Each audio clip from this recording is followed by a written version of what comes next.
जय हिंद दोस्तों। आप सभी का अपना उत्तम जी के जी एस अकेडमी में स्वागत है। दोस्तों आज हम लोग इस वीडियो में टेस्ट नंबर 94 देखने वाले हैं और यह टेस्ट आपको 9/12/2024 को हुआ है। यदि टेस्ट 94 से पहले आप टेस्ट 93 तक नहीं देखे हैं तो हमारा यूट्यूब चैनल पर प्लेलिस्ट बनाकर डाल दिया गया है, वहाँ से भी आप लोग देख सकते हैं। प्रत्येक क्वेश्चन को देखेंगे, इसलिए शुरू से लेकर अंत तक वीडियो में बने रहिएगा। यदि दोस्तों आप किसी भी एग्जाम की तैयारी कर रहे हैं तो सभी क्वेश्चन आपको एग्जाम के दृष्टि से अति महत्वपूर्ण है। चलिए स्टार्ट करते हैं। क्वेश्चन नंबर पहला है कि यदि ध्यान देना है कि उर्दू कवि गुलजार के अलावा 98वां ज्ञानपीठ पुरस्कार के अन्य प्राप्तकर्ता कौन थे। देखिए 98वां जो ज्ञानपीठ पुरस्कार था दो व्यक्ति को मिला था, एक गुलजार को और एक दोस्तों जगत गुरु रामभद्राचार्य जी को। यहाँ पे देखिए ऑप्शन सी में दिया गया है कि जगत गुरु रामभद्राचार्य। नेक्स्ट है कि निम्नलिखित कथन पर विचार कीजिए, जिसमें पहला कथन है कि भारत के विदेश मंत्री एस जयशंकर ने ऑस्ट्रेलिया में मैत्री उद्यान का उद्घाटन किए हैं। याद रखना है सबसे पहले यहाँ पे क्या कि अभी वर्तमान में विदेश मंत्री कौन है, तो एस जयशंकर, और एस जयशंकर के ही द्वारा ऑस्ट्रेलिया में मैत्री उद्यान का उद्घाटन किया गया है।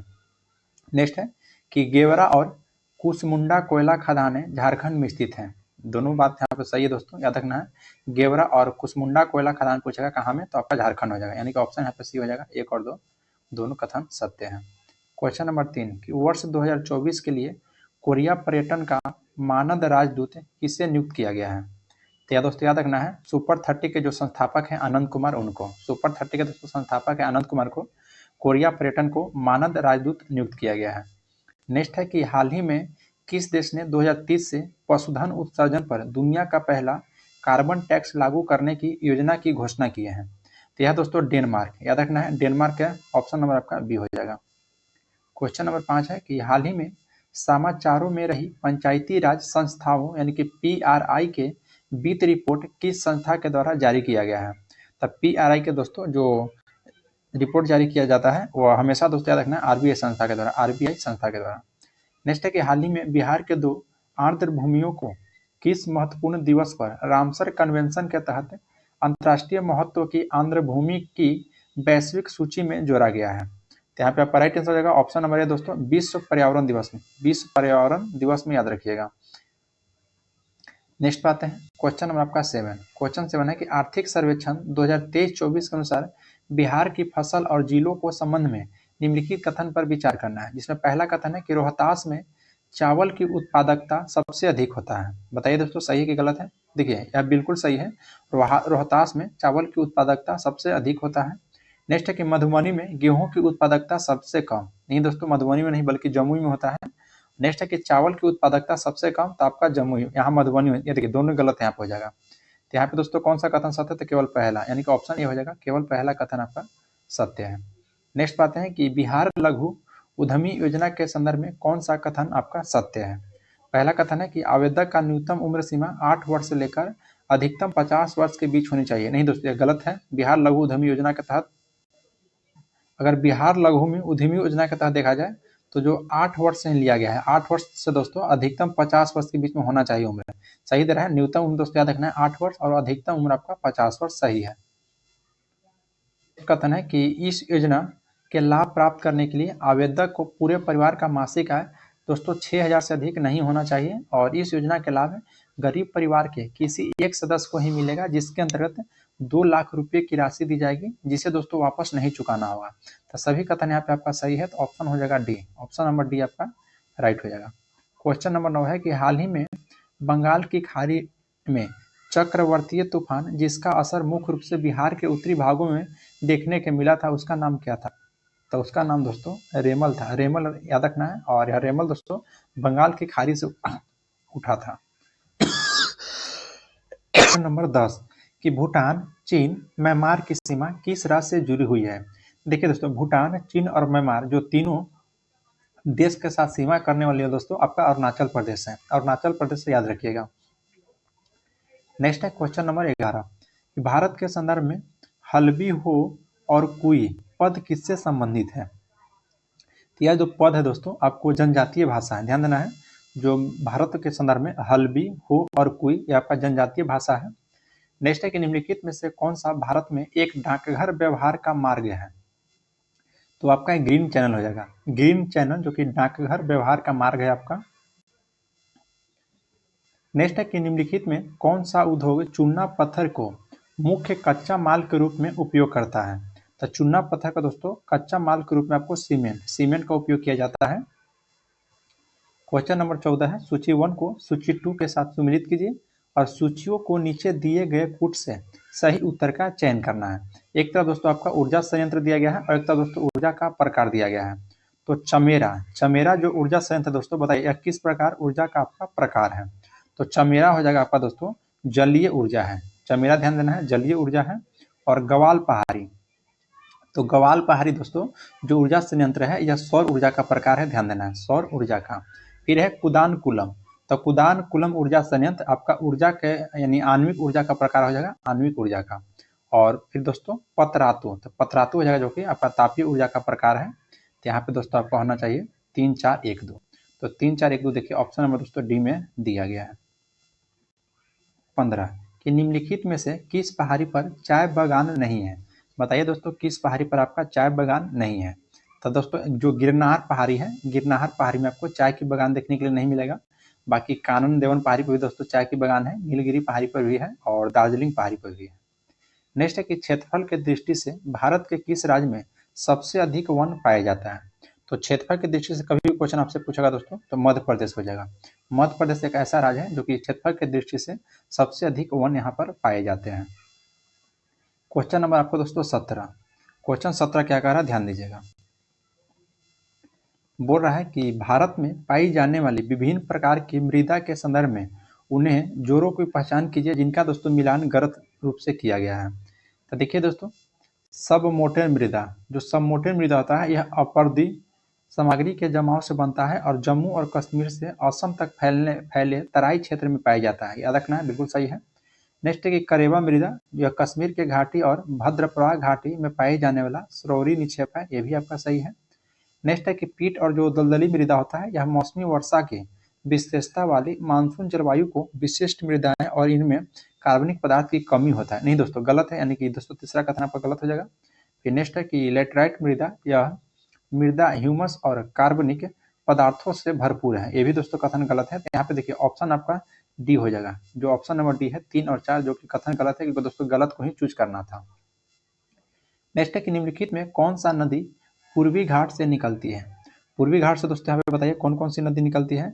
तो पूर्वी घाट से दोस्तों एक नागवली नदी हो जाएगा और एक वंशधारा हो जाएगा।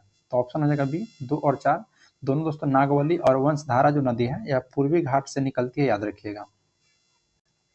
क्वेश्चन नंबर आपका दोस्तों यहाँ पे 19, क्वेश्चन 19 कह रहा है कि निम्नलिखित में ध्यान देना है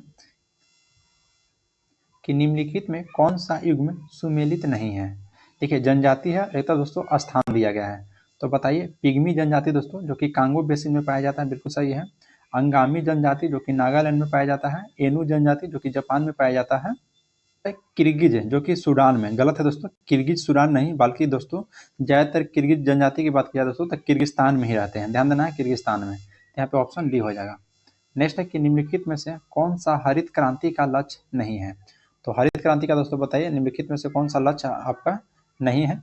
तो देखिए सिंचाई का विस्तार करना यह हरित क्रांति का दोस्तों लक्ष्य नहीं है। बाकी दोस्तों फसल उत्पादकता में वृद्धि लाना, उर्वरकों का प्रयोग करना और खाद्यान्न उत्पादन में वृद्धि लाना।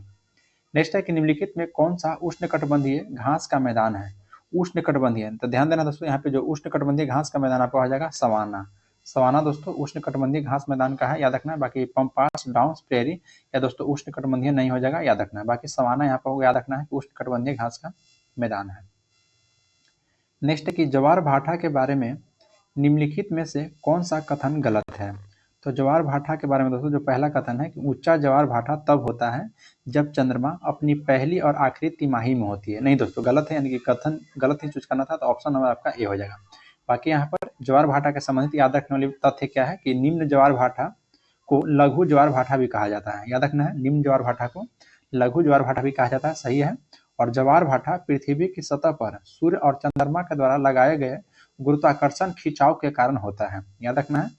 किसके द्वारा, तो सूर्य और चंद्रमा के द्वारा जो गुरुत्वाकर्षण खिंचाव के कारण पृथ्वी पर ज्वार भाटा देखने के लिए मिलता है। और बृहद ज्वार भाटा पूर्णिमा और अमावस्या के दिन होता है, यानी कि दोस्तों ये तीनों कथन आपका सत्य हो जाएगा, याद रखना है। बृहद ज्वार भाटा कब, तो पूर्णिमा और अमावस्या के दिन।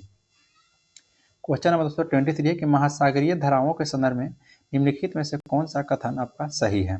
तो देखिए ऑप्शन जो दे रहा है बी कि जिस स्थान पर गर्म और शीत जल धाराएं मिलती है वह स्थान विश्व भर में सर्वोत्तम मत्स्य क्षेत्र माना जाता है, जो कि यह कथन दोस्तों आपका बिल्कुल सही है। याद रखना है कि जिस स्थान पर गर्म और शीत जल धाराएं मिलती है वह स्थान विश्व भर में सर्वोत्तम मत्स्य क्षेत्र माना जाता है।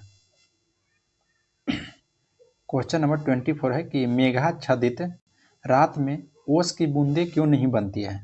तो रात में ओस की बूंदें इसलिए नहीं बनते दोस्तों कि पृथ्वी के विकिरण को बादल वापस परिवर्तित कर देता है, इसलिए। तो ऑप्शन यहाँ पे बी हो जाएगा। नेक्स्ट पाते हैं क्वेश्चन नंबर 25। बोला कि राजस्व प्रशासन को न्यायिक प्रशासन से अलग करने के लिए प्रशासनिक संहिता को किसने डिजाइन किया था? तो प्रशासनिक संहिता को डिजाइन जो किया गया था लॉर्ड कॉर्नवालिस के द्वारा। ध्यान देना है, राजस्व प्रशासन को न्यायिक प्रशासन से अलग करने के लिए लॉर्ड कॉर्नवालिस के द्वारा प्रशासनिक संहिता का डिजाइन किया गया था। नेक्स्ट है क्वेश्चन नंबर 26 की माउंटबेटन योजना के बारे में निम्नलिखित में से कौन सा कथन असत्य है? मतलब दोस्तों कौन सा कथन यहाँ पे गलत है? जिसमें पहला है कि दोनों डोमिनियन सीमा विवादों के बारे में अपने आप फैसला करेंगे। यही दोस्तों आपका कथन गलत हो जाएगा, ऑप्शन यही आपका गलत हो जाएगा। नेक्स्ट पाते हैं कि निम्नलिखित में से कौन सा नेता संस्थापक के रूप में आजाद हिंद फौज से जुड़े थे? तो आजाद हिंद फौज से दोस्तों बताइए कौन जुड़े थे? तो 27 का ऑप्शन डी बिल्कुल राइट हो जाएगा दोस्तों, रास बिहारी घोष। रास बिहारी घोष जुड़े हुए थे। बाकी लाला लाजपत राय दोस्तों जो कि साइमन कमीशन से जुड़े हुए व्यक्ति थे, जो कि राष्ट्रीय स्तर पर दोस्तों साइमन कमीशन का विरोध करता कौन थे? तो लाला लाजपत राय ही थे, याद रखिएगा। नेक्स्ट है कि प्रसिद्ध गांधी इरविन समझौता किस वर्ष हुआ था? तो दोस्तों 5 मार्च 1931 को गांधी इरविन समझौता 5 मार्च 1931 को हुआ था। तो ऑप्शन यहाँ पे आपका बी राइट हो जाएगा। नेक्स्ट है कि वर्ष 1930 में महात्मा गांधी जी के द्वारा सविनय अवज्ञा आंदोलन शुरू करने का कारण क्या था? देखिए महात्मा गांधी जी के द्वारा सबसे पहले याद रखना है जो सविनय अवज्ञा आंदोलन 1930 में शुरू करने का कारण दोस्तों यही था कि नमक कानून तोड़ने के लिए दांडी मार्च, फिर है कि लोगों से पूर्ण स्वराज प्रतिज्ञा लेने के लिए कहने हेतु और ब्रिटिश शासन को बुराइयों को दूर करने के लिए 11 सूत्री कार्यक्रम वाले पत्र को माध्यम से वायसराय को बताना। नहीं दोस्तों, इसका मुख्य कारण आपका ये नहीं है, तो ऑप्शन डी हो जाएगा, उपयुक्त में से कोई नहीं, उपयुक्त में से कोई भी कारण नहीं है। नेक्स्ट बात है क्वेश्चन नंबर दोस्तों 30 कि निम्नलिखित में से कौन नेता दक्षिण अफ्रीका गया और गांधी जी को उनके उद्देश्य प्राप्त करने में मदद किया था? तो देखिए दोस्तों एक ऐसे नेता थे जो कि महात्मा गांधी जी के साथ दक्षिण अफ्रीका गए थे और उनके जो उद्देश्य था वो प्राप्त करने में मदद किए थे। उनका नाम था दोस्तों गोपाल कृष्ण गोखले। नेक्स्ट है कि बिपिन चंद्र पाल के संदर्भ में कौन सा कथन सत्य है? तो बिपिन चंद्र पाल में पहला कथन है कि वह ब्रह्म समाजी नेता तथा समाज सुधारक थे, बिल्कुल सही बात है। नेक्स्ट है कि इन्होंने न्यू इंडिया नामक साप्ताहिक पत्रिका प्रकाशित किए थे। नहीं दोस्तों, न्यू इंडिया नामक पत्रिका के साप्ताहिक प्रकाशित नहीं कर रहे थे, यानी कि ऑप्शन डी हो जाएगा, केवल पहला कथन आपका सत्य है। क्वेश्चन नंबर 32 कि वर्ष 1937 में पहली बार किस गांव में कांग्रेसी अधिवेशन का आयोजन हुआ था? तो पहली बार दोस्तों कांग्रेसी अधिवेशन का आयोजन दोस्तों फैजपुर में हुआ था 1937 में, याद रखिएगा फैजपुर में। यही दोस्तों आपको गया में हुआ था जो कि 1922 में कांग्रेस का अधिवेशन हुआ था गया में, याद रखना है। और 1937 में दोस्तों फैजपुर में, यानी कि 32 का ऑप्शन नंबर ए हो जाएगा। नेक्स्ट है कि 1857 विद्रोह में अपने सभी श्वेत अधिकारियों को हत्या में कौन पैदल सेना जो कि इन्फेंट्री बटालियन में शामिल थे? तो बताइए दोस्तों कौन पैदल सेना थे जो कि शामिल थे इसमें? तो यहाँ पे दोस्तों 41वां नेटिव इन्फेंट्री हो जाएगा। 41वां नेटिव इन्फेंट्री याद रखना है, जो 1857 के विद्रोह में अपनी सभी श्वेत अधिकारियों को हत्या में या दोस्तों 41वां नेटिव इन्फेंट्री का पैदल सेना शामिल थी, याद रखिएगा। है कि गुरु नानक देव जी ने सिख धर्म की स्थापना ईसा शताब्दी में किया है। सबसे पहले याद रखना है कि सिख धर्म के दोस्तों प्रथम संस्थापक कौन थे? तो गुरु नानक देव थे। गुरु नानक देव दोस्तों यहाँ कौन सी शताब्दी में आपसे पूछ रहा है? तो याद रखना है 15वीं शताब्दी में दोस्तों। नेक्स्ट कि बहादुर शाह प्रथम ने किया और नहीं किया? तो बहादुर शाह प्रथम के द्वारा दोस्तों इसमें आपको सती प्रथा का समर्थन नहीं किया गया था, बाकी जजिया का अंत में किया गया था, साहू की रिहाई में भी किया गया था, और राज दरबार में फिर से होली खेलने की भी शुरुआत किया गया था। नेक्स्ट क्वेश्चन है क्वेश्चन नंबर आपका 36 कि निम्नलिखित में से कौन सा एक सही सुमेलित है? एक दोस्तों बताइए कौन सा यहाँ पे सही सुमेलित है? तो 36 का दोस्तों आपका राइट आंसर हो जाएगा ऑप्शन नंबर सी, रामानुज दोस्तों, जो कि विशिष्टा दैतावाद से संबंधित, याद रखिएगा रामानुज विशिष्टाद्वैतवाद से आपका संबंधित है। नंबर आपका 37 है कि इमाद शाही वंश किस राज्य की स्थापना के लिए जाना जाता है। तो इमाद शाही वंश दोस्तों याद रखना है, जब संस्था पूछेगा तब बरार राज्य की दोस्तों स्थापना से जाने जाते हैं। नेक्स्ट पाते हैं क्वेश्चन नंबर आपका 38 कि निम्नलिखित में से किसने 1266 से लेकर 1287 ईस्वी के बीच भारत में शासन किया है। तो 1266 से 1287 के बीच में भारत में शासन करने वाला व्यक्ति हो जाएगा दोस्तों, याद रखना है आपको, गयासुद्दीन बलबन। नेक्स्ट है कि चोल शिलालेखों से उल्लिखित गुरुकुल के अनुरक्षण हेतु प्रदान की गई भूमि को कहा जाता है। तो इस भूमि को दोस्तों क्या कहा जाता है, तो आपको साला भोग कहा जाता है, साला भोग। नेक्स्ट है कि मेगास्थनीज दूत था। तो मेगास्थनीज दोस्तों किसका दूत था, तो सेल्यूकस का, ध्यान रखना सेल्यूकस का दूत बन के आया था मेगास्थनीज। नेक्स्ट है कि निम्नलिखित में से कौन सा हड़प्पा स्थल हरियाणा में है। तो हरियाणा में दोस्तों राखी गढ़ी हो जाएगा, याद रखना हरियाणा में कौन सा स्थल हो जाएगा, तो राखी गढ़ी। तो यहाँ पे ऑप्शन नंबर सी आपका राइट हो जाएगा। लोथल दोस्तों बताइए लोथल कहाँ में है, तो लोथल गुजरात में हो जाएगा। कालीबंगा आपका राजस्थान में हो जाएगा। और कॉमेंट में बताना कि धौलावीरा कहाँ में है। नेक्स्ट है कि धुरी राष्ट्र में किस राष्ट्र ने सबसे पहले आत्मसमर्पण किया था। तो धुरी राष्ट्र में दोस्तों सबसे पहले आत्मसमर्पण करने वाला था इटली याद रखना है। धुरी राष्ट्र में सबसे पहले आत्मसमर्पण करने वाला इटली था।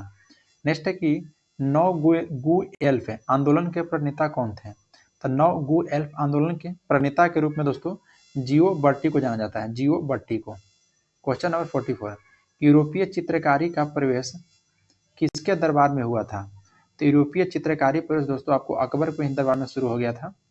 नेक्स्ट है कि ध्वनि का वेग का परम तापमान से संबंधित है। तो यहाँ पे दोस्तों ऑप्शन कौन हो जाएगा, ऑप्शन बी हो जाएगा दोस्तों, ऑप्शन नंबर बी आपका राइट हो जाएगा। नेक्स्ट पाते हैं क्वेश्चन नंबर 46 कि निम्नलिखित युग्म में कौन सुमेलित नहीं है। तो बताइए दोस्तों यहाँ पे कौन सा आपका सुमेलित नहीं है। 46 का दोस्तों जो पहला ऑप्शन है कि रेंटिंग जो कि दोस्तों पनीर से संबंधित है। जॉब प्रौद्योगिकी जो कि प्लास्मिड्स हो जाएंगे, सही है। गोल्डन चावल में दोस्तों विटामिन ए पाया जाता है, भी सही है। ओजोन परत जो कि ट्रोपोस्फेयर नहीं, ट्रोपोस्फेयर में नहीं है दोस्तों ओजोन परत, यहाँ ध्यान रखना है स्ट्रेटोस्फेयर हो जाएगा, यानी कि समताप मंडल में हो जाएगा। ऑप्शन नंबर डी हो जाएगा जो कि आपका सुमेलित नहीं है। नेक्स्ट है कि प्रकाश संश्लेषण स्वपोषित पोषण का एक महत्वपूर्ण साधन है। तो प्रकाश संश्लेषण में जो घटना घटित नहीं होता है, कौन सी घटना इसमें दोस्तों नहीं घटता है, ऑप्शन के अनुकूल चलना है यहाँ पे। तो देखिए जो पहला ऑप्शन दे रहा है कि प्रकाश ऊर्जा का रासायनिक ऊर्जा में परिवर्तन होता है, बिल्कुल सही है। नेक्स्ट है कि कार्बन डाइऑक्साइड का कार्बोहाइड्रेट में अवकरण होता है, ये भी सही है, लेकिन दोस्तों नहीं यहाँ पर चूज करना है।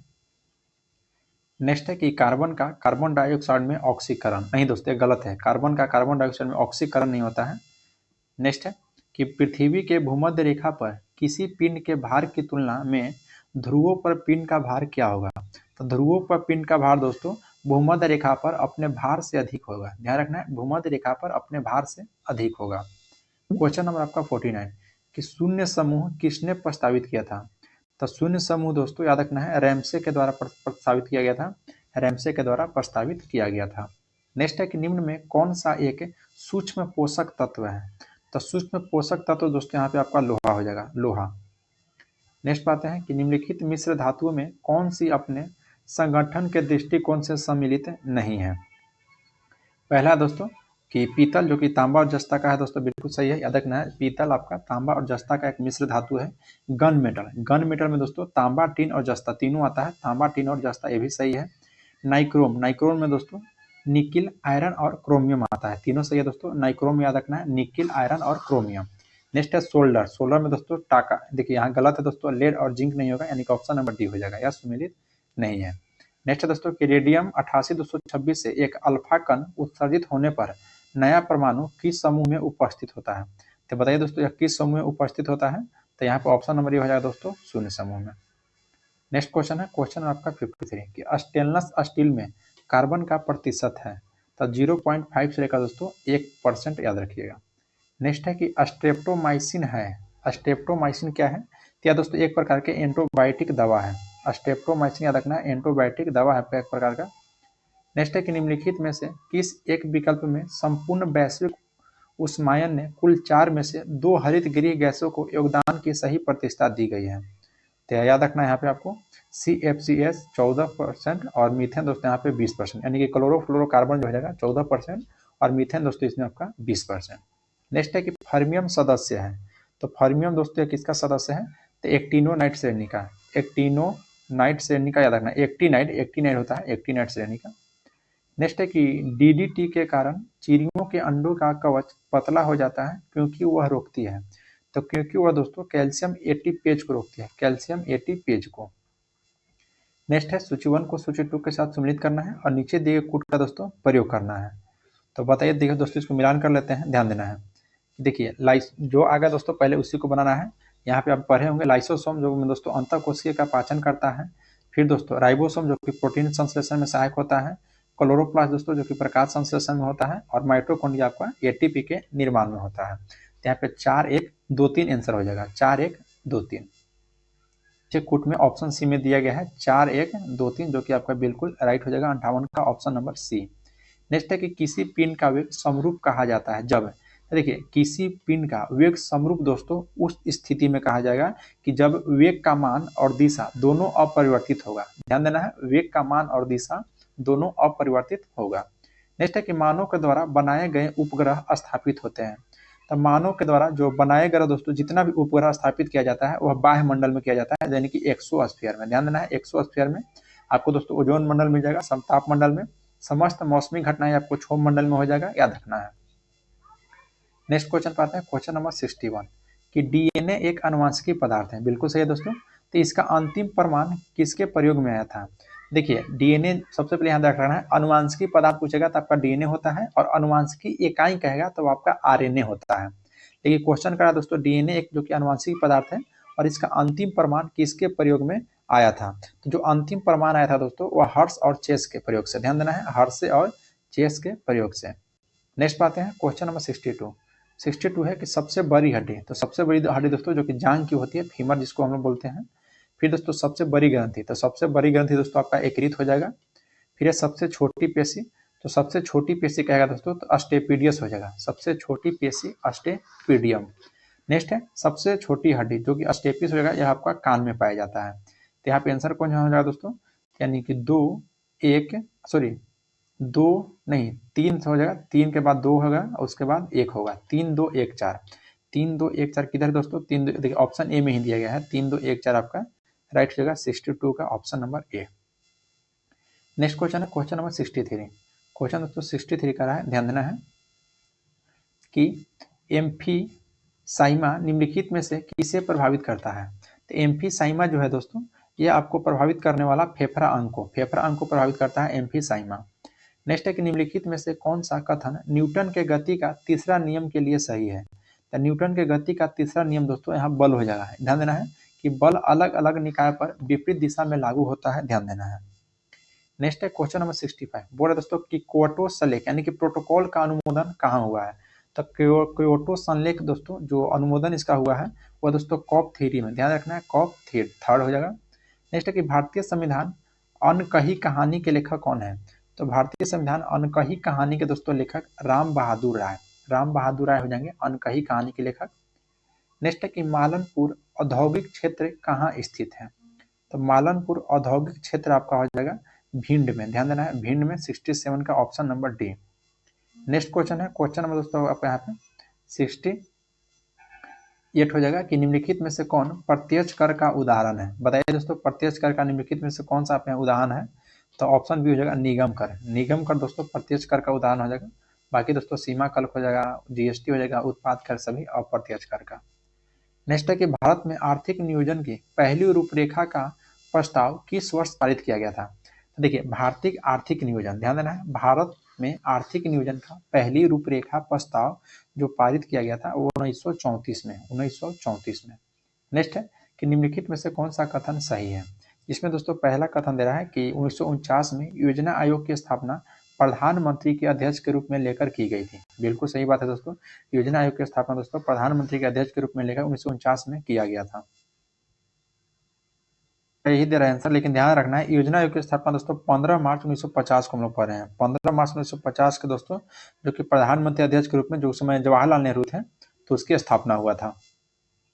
पहला ऑप्शन बिल्कुल आपका गलत हो जाएगा क्योंकि दोस्तों यहाँ पर कूट का प्रयोग किया गया है, कूट का हिसाब से आंसर देना है। तो याद रखना है योजना आयोग की स्थापना 15 मार्च 1950 को हुआ है, 15 मार्च 1950 को, जिसके अध्यक्ष प्रधानमंत्री थे जवाहरलाल नेहरू, यानी कि पहला ऑप्शन आपका गलत हो जाएगा। नेक्स्ट है कि जीडीपी एक वर्ष के दौरान देश में उत्पादित सभी अंतिम वस्तु और सेवाओं का बाजार मूल्य है। बिल्कुल सही है दोस्तों, यानी कि ऑप्शन ए हो जाएगा। केवल दूसरा कथन बिल्कुल आपका सही है। नेक्स्ट है कि भारत में मुद्रास्फीति से मापा जाता है। बताइए दोस्तों, भारत में मुद्रास्फीति किस पर मापा जाता है? तो यहाँ पे दोस्तों 71 का आपका राइट आंसर हो जाएगा ऑप्शन नंबर बी, उपभोक्ता मूल्य सूचकांक। उपभोक्ता मूल्य सूचकांक हो जाएगा। क्वेश्चन 22 है कि निम्नलिखित में से किस एक गतिशील सजीव इकाई कहा जाता है?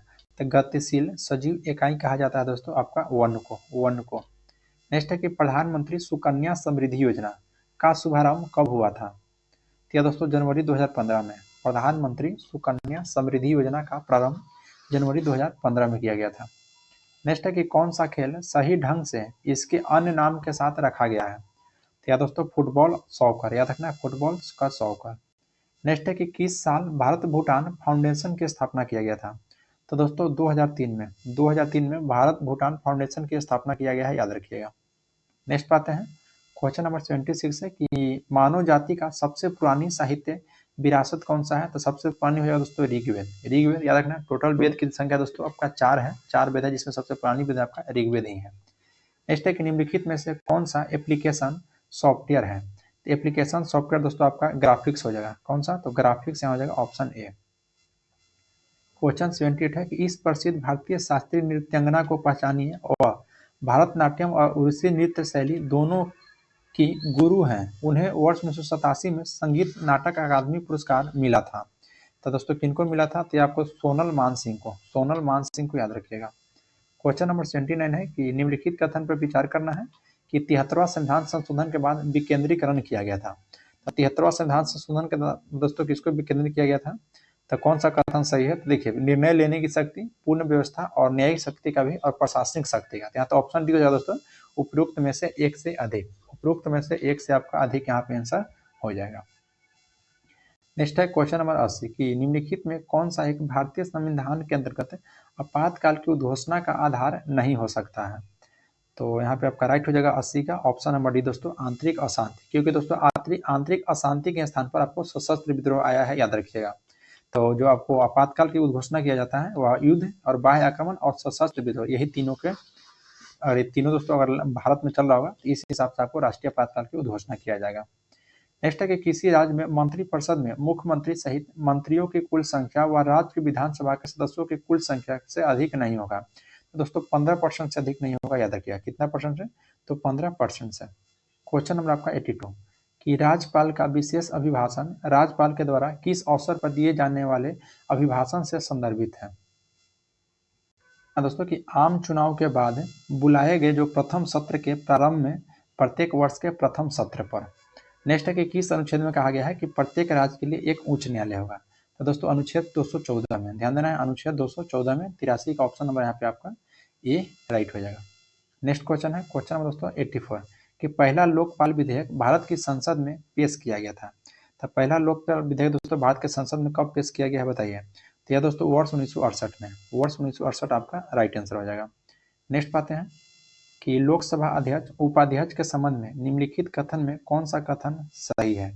जिसमें दोस्तों यहाँ देखना है कि कौन सा कथन सही है। तो पहला कथन है कि लोकसभा के भंग हो जाने के अध्यक्ष और उपाध्यक्ष दोनों ही सदन के सदस्य नहीं रह जाते हैं। बिल्कुल सही बात है दोस्तों। नेक्स्ट है कि लोकसभा के भंग हो जाने के अध्यक्ष और उपाध्यक्ष दोनों अपने पद नहीं छोड़ते हैं दोस्तों, लेकिन सदस्य नहीं रह जाते हैं।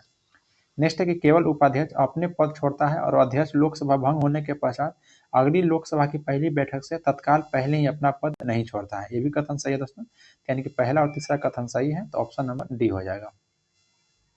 क्वेश्चन नंबर 86 है कि भारत के संविधान के निम्नलिखित में से कौन सा अनुच्छेद संसद के प्रत्येक सदन के लिए एक अलग सचिव स्टाफ के लिए परिभाषित करता है? तो यह याद रखिएगा दोस्तों आपका अनुच्छेद 98 के तहत, अनुच्छेद 98 के तहत। नेक्स्ट है कि निम्नलिखित में से कौन सा भारत के महान्यायवादी का कर्तव्य है?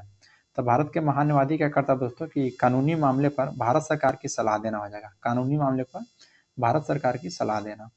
नेक्स्ट है कि वर्ष 2022 के भारत के 16वें उपराष्ट्रपति चुनाव के लिए निर्वाचक मंडल में कितने सदस्य थे? तो 16वें उपराष्ट्रपति के चुनाव में दोस्तों निर्वाचक मंडल की बात की जाए तो टोटल दोस्तों यहाँ पे 788 सदस्य थे निर्वाचक मंडल में, याद रखिएगा। नेक्स्ट है कि निम्नलिखित में से किस अधिनियम के द्वारा 120 सदस्यों वाले चैम्बर ऑफ डिफेंस की व्यवस्था की गई थी? या अधिनियम की बात किया दोस्तों तो आपका हो जाएगा 1919 का अधिनियम, जिसको मॉन्टेगू चेम्सफोर्ड के नाम से जाना जाता है। नेक्स्ट है कि बिहार के भौगोलिक क्षेत्रफल जो कि 93.60 लाख हेक्टेयर है, या कितने कृषि जलवायु क्षेत्र में बांटा गया है। यानी कि दोस्तों बिहार का जो भौगोलिक क्षेत्रफल है इसको कितने जोन में बांटा गया है, तो 3 जोन में, याद रखना है 3 जोन में इसको बांटा गया है। नेक्स्ट है कि इनमें से किस जिला में दियारा मृदा तथा स्थलाकृति का प्रधानता है, तो खगड़िया जिला में दोस्तों, जो कि बिहार का खगड़िया जिला है, इसमें दियारा मृदा और स्थलाकृति की प्रधानता है। टू है कि बिहार में अंतिम बार कब राष्ट्रपति शासन लागू किया गया था, तो बिहार में दोस्तों जो अंतिम बार राष्ट्रपति लागू किया गया है वह 7 मार्च 2005। 7 मार्च 2005 से दोस्तों अभी तक राष्ट्रपति शासन लागू नहीं हुआ है बिहार में, याद रखिएगा। नेक्स्ट है कि जयप्रकाश नारायण और राम मनोहर लोहिया आगरा जेल में कब रिहा किए गए थे, तो देखिए दोस्तों जयप्रकाश नारायण और राम मनोहर लोहिया जो कि जेल से रिहा किए गए थे, आगरा के जेल में इनको रखा गया था। इनको रिहा किया गया था दोस्तों 11 अप्रैल 1946 को, 11 अप्रैल 1946 को। क्वेश्चन नंबर 94 है कि बिहार में सविनय अवज्ञा आंदोलन में महिलाओं की भूमिका संबंधित असत्य कथन कौन सा है, तो ऑप्शन जो सी है दोस्तों कि सविनय अवज्ञा आंदोलन के क्रम में सारण में हुए बिहार प्रांतीय सम्मेलन के अध्यक्ष विद्यावती देवी किए थे, जो कि दोस्तों यह कथन बिल्कुल गलत है। ध्यान देना है, कथन बिल्कुल आपका गलत है। बिहार प्रांतीय सम्मेलन के दोस्तों 3 जगह हुआ था बैठक, जो कि आपका एक आपको सारण में, दोस्तों सारण की बात किया तो सोनपुर में हुआ था सारण में, जो कि स्वामी विद्यानंद सरस्वती के द्वारा किया गया था, तो स्वामी सहजानंद सरस्वती के द्वारा। और फिर उसके बाद दोस्तों हाजीपुर में हुआ था, और फिर आपका नहीं दूसरा हुआ था गया में, और तीसरा हुआ था हाजीपुर में, याद रखिएगा।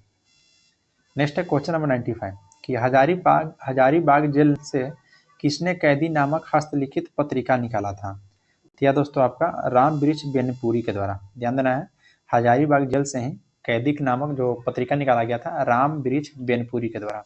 नेक्स्ट है कि राष्ट्रीय युवा संसद महोत्सव 2024 में प्रथम पुरस्कार किसने जीता है, तो प्रथम पुरस्कार दोस्तों यतीन भास्कर दुग्गल हो जाएंगे। नेक्स्ट है कि भारत स्मार्ट सिटी कॉन्क्लेव 2023 के संदर्भ में निम्नलिखित कथन पर विचार करना है।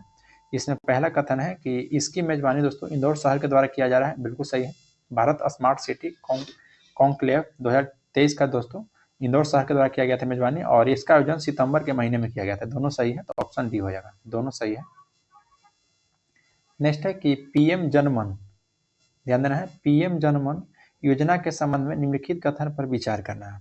पहला कथन है कि इसका उद्देश्य विशेष रूप से कमजोर जनजातीय समूह यानी कि पीवीटीजी के सामाजिक आर्थिक स्थितियों पे सुधार करना है, बिल्कुल सही बात है। और इसे 15 नवंबर 2023 को प्रारंभ किया गया था, और इसमें दोस्तों इस योजना में 9 मंत्रालय से संबंधित, यानी कि तीनों कथन सही है, तो ऑप्शन हो जाएगा डी, 1, 2, 3 तीनों कथन सत्य है। नेक्स्ट है कि वियतनाम भारत द्विपक्षीय सेना अभ्यास यानी कि दोस्तों विनबैक्स कहाँ आयोजित किया गया है, तो विनबैक्स दोस्तों सबसे बड़ा याद रखना है कि भारत और वियतनाम के बीच होता है, और इसका आयोजन दोस्तों अंबाला जो कि हरियाणा में पड़ता है किया गया है, अंबाला में। नेक्स्ट है दोस्तों देखिए इस सेट का आपका लास्ट क्वेश्चन है, यानी कि इस सेट जैसे 100 क्वेश्चन को देखेंगे उसके बाद दोस्तों हम लोग का सेट नंबर आपका 94 यहाँ पर समाप्त हो जाएगा। यदि इससे पहले का सेट दोस्तों 93 तक आप नहीं देखे हैं तो हमारा यूट्यूब चैनल पर प्लेलिस्ट बनाकर डाल दिया गया है, वहाँ से भी आप लोग देख सकते हैं। यदि आप हमारा यूट्यूब चैनल पर पहली बार हैं तो चैनल को सब्सक्राइब कर लीजिए और बेल आइकन को प्रेस कर लीजिए। फिर दोस्तों क्वेश्चन नंबर 100 है कि गोविंद सागर झील जो कि खबरों में थी यह किस राज्य में स्थित है, तो गोविंद सागर झील जो कि बताइए कहाँ में अवस्थित है, क्या दोस्तों हिमाचल प्रदेश में, हिमाचल प्रदेश में, ऑप्शन नंबर सी आपका राइट हो जाएगा। तो चलिए आज के लिए इतना ही, मिलते हैं आपसे नेक्स्ट वीडियो में। जय हिंद दोस्तों।